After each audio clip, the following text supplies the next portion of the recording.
खेड तालुक्यातील आंबोली विभागातील अस्तान धनगरवाडी मार्गावर दरड कोसळल्याची घटना घडल्याची माहिती समोर येत आहे। या दरडीमुळे कोणतेही नुकसान झाल्याची माहिती अद्याप प्रशासनाकडून प्राप्त झाली नसून या मार्गावरील वाहतूक विस्कळीत झाली आहे। अस्तान गावातील पूर्बिल धनगरवाडीकडे जाणाऱ्या रस्त्यावर ही दरड कोसळली असून या ठिकाणी झालेल्या रस्त्याच्या कामामुळे ही दरड कोसळल्याचा प्राथमिक अंदाज वर्तवण्यात येत आहे।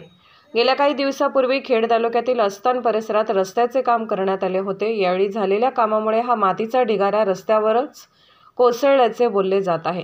या घटनेत कोणतेही नुकसान झाले नसून केवळ रस्त्यावर मातीचा ढिगारा असल्याची प्राथमिक माहिती समोर येत आहे। हा ढिगारा देखील अद्याप हटवण्यात आला नसून हा ढिगारा हटवताना वरून मोठ्या प्रमाणात माती घसरण्याचा अंदाज स्थानिकांकडून वर्तवण्यात येत आहे। या मार्गावरील वाहतूक देखील सुरळीत सुरू असून खेड तालुका प्रशासन याकडे लक्ष ठेवून आहे।